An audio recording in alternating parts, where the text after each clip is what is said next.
It is currently the 2nd of April, and here we go with the news for the day. Starting off with BBC News UK on Twitter. Kellogg gas shortage affects thousands, leaving customers without the heating. Momentum admits Labour failure over anti-Semitism. Met Police investigated over death of arrested man. Have you ever had to choose between love of your life and your favourite sports team? Harry and Meghan Markle. Meghan's royal wedding is on the same day as the FA Cup final this May, so we want you to hear about the wedding clashes. BBC wants to hear about your wedding day clashes at haveyoursay@bbc.co.uk. AI poses less risks to jobs than feared, says OECD.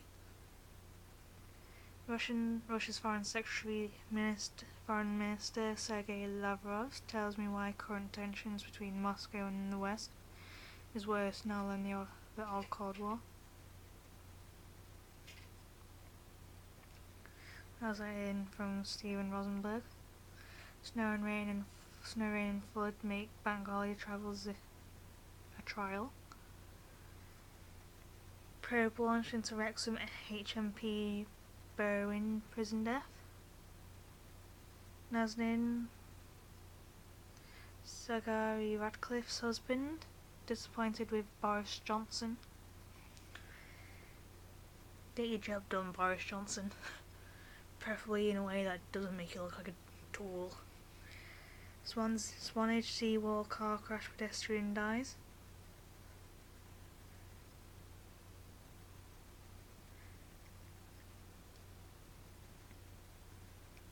How do you get it dirty?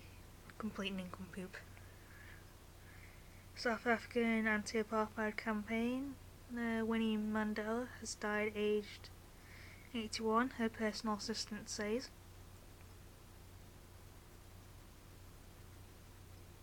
Russian spy Sergei Lavrov accuses West of children's games.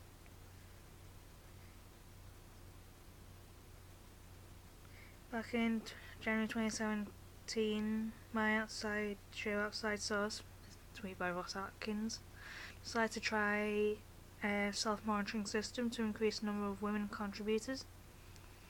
We did it for a month initially, it worked, and 15 months later many of the biggest BBC News shows are doing it. Many caught over £1.3 million Dromore Drugs Hall. Alan Pardew, West Bromwich Albion part company with merger. More than half of UK households face broadband problems. Soldier dies in tragic diving incident near Chepstow.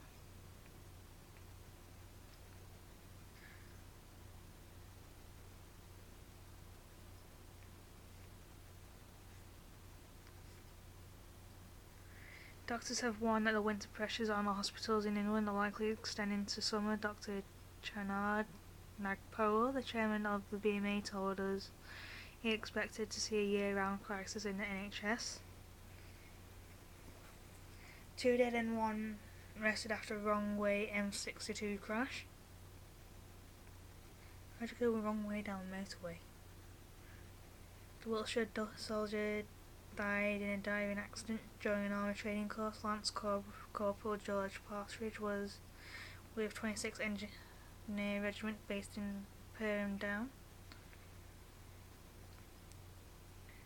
Director of Public Prosecutions Alison Saunders to stand down. BBC wants gender balance of contributors by April 2019. Mission to demonstrate space jump tech.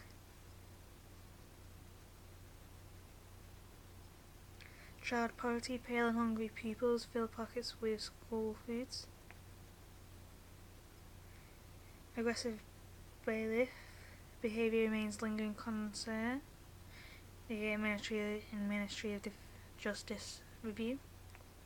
UK winemakers total record year. Silsden gas loss, thousands face third day without supplies. End of BBC News UK, as I found one from yesterday.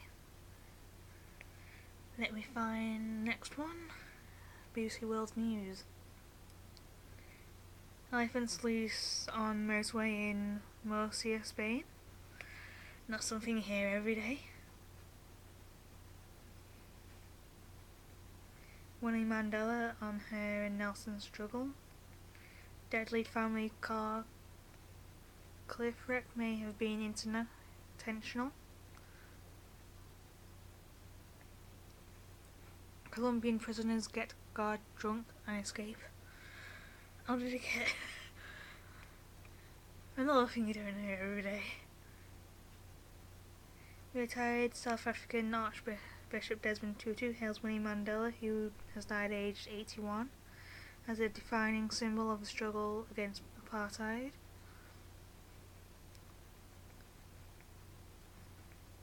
Egypt's Al-Sisi secures a victory. Malala's brief but revealing homecoming to Pakistan. I'm just a tad curious. Malala Yousafzai's first homecoming in 6 years was brief and revealing.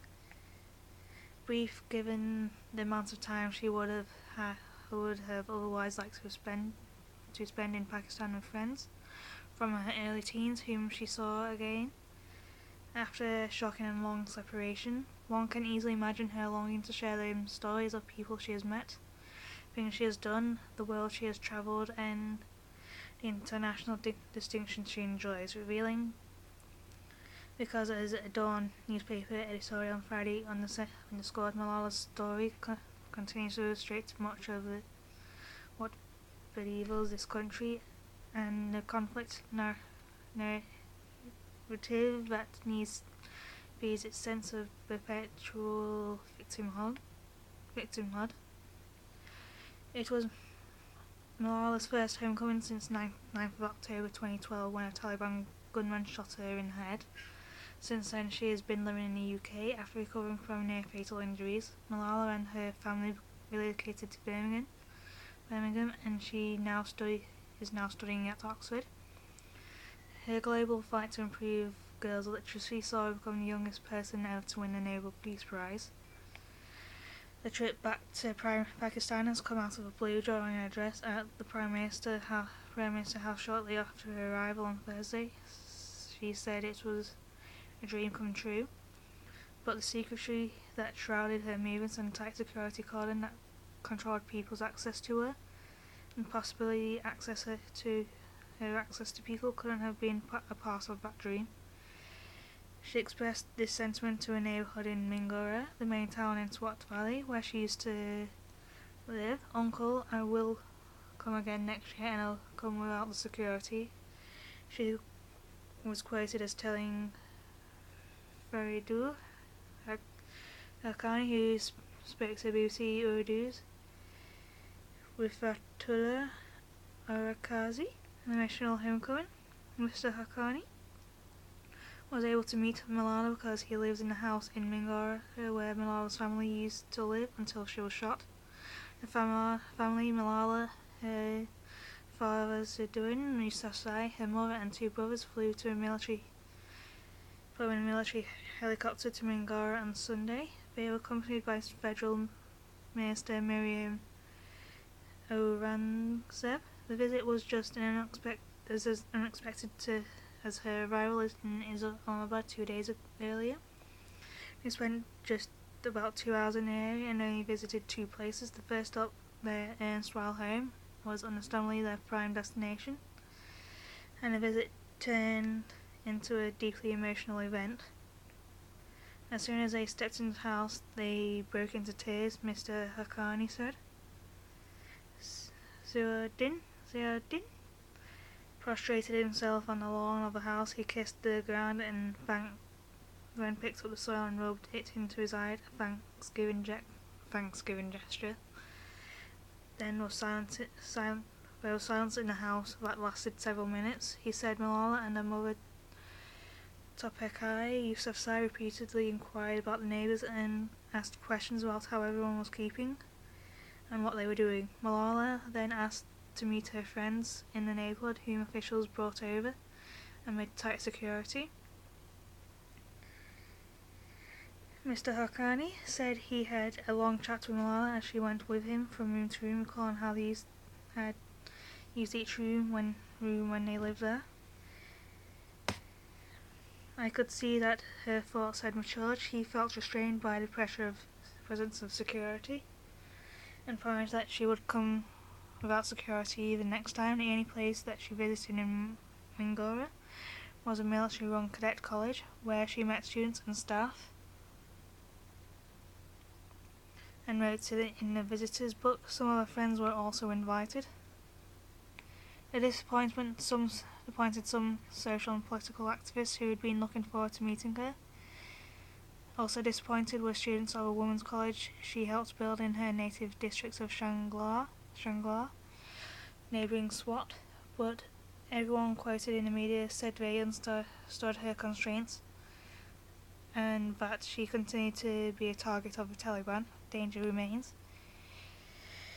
This appears to be an apt comment on the state of security in Pakistan. While many, including Malala herself, described her homecoming as a sign of better security in Pakistan, the limits were placed on her movement and tightly on her itinerary showed dangers remain. So too does the state-approved narrative that Pakistan is at the centre of international conspiracies hatched.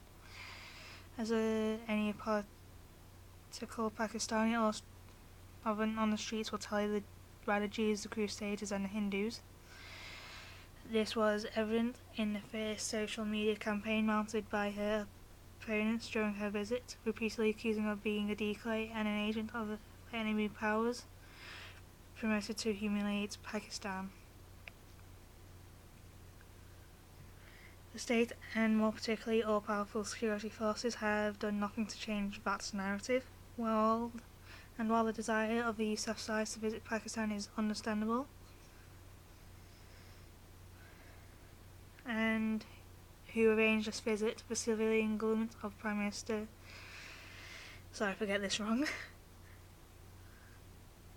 Khaqan Abbasi, and the military leadership remains unclear. What is clear is that the family's entire security detail and logistics were provided exclusively by the military and its intelligence services. While this may be justifiable, the sources told the BBC that the choice of her engagement showed a clear bias. They pointed out that while authorities discreetly alerted some groups of Malala's visits weeks in advance, some of her father's friends from his days of political activism and known for their anti-military views were kept in the dark. Some circles have pointed out that the military is keen to project a soft image of Pakistan as part of the efforts to reduce tensions of the US, which recently blocked military aid to Pakistan. They say arranging the visit for Malala, who's now heading back to the UK, may be part of these efforts.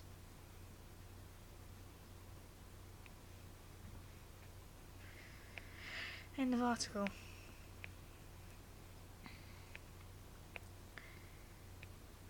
German Action Museum in Passau, a world's first. There's always a first for everything. Israel scraps African migrant deportation plan. Syria war, rebels begin leaving eastern Ghouta town. Luxury rides for stolen livestock in Uzbekistan. That's one way to get your stolen livestock back. 4 dead in massive India caste protest. Tesla reboot by death crash investigators. Commonwealth Games 2018. For once, it's not Russia accused of doping.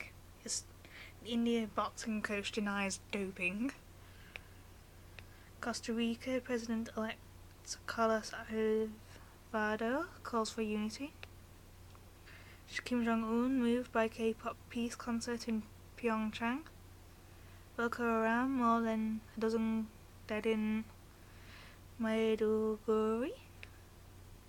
French SNCF rail strike to defy Macron Labour reforms. India police search for monkey that snatched baby. Oklahoma teacher strike. I have 29 textbooks for 87 pupils. How Amsterdam is reducing child obesity. Hill Street Blues creator Stephen Bocho dies, aged 74. Kashmir, 20 dead and 70 wounded in fierce clash.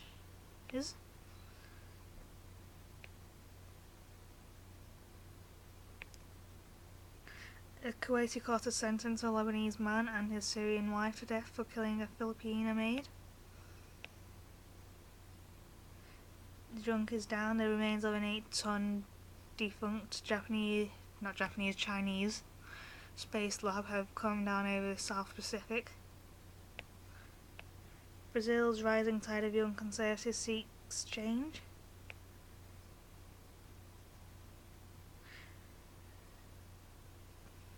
Is US tourism to Russia increasing, especially in 2017?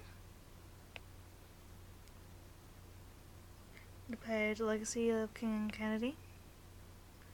Is Russia arming the Afghan Taliban? Former Ukrainian president speaks out about being poisoned. Used to be a slave. Dumping pesticides using ducks instead. China hits back with tariffs on US imports worth $3 billion. Spain and Catalonia. Puigdemont speaks out after his arrest in Germany. Somalia, Al-Shabaab, African Union base under attack.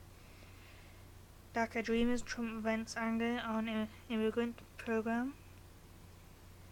Efrain Reyes-Mont, Guatemala ex-leader tried for genocide dies.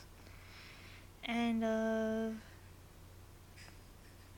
one more tweet before I go that kind of came out before I went on. Afghanistan airstrike kills civilians at religious school.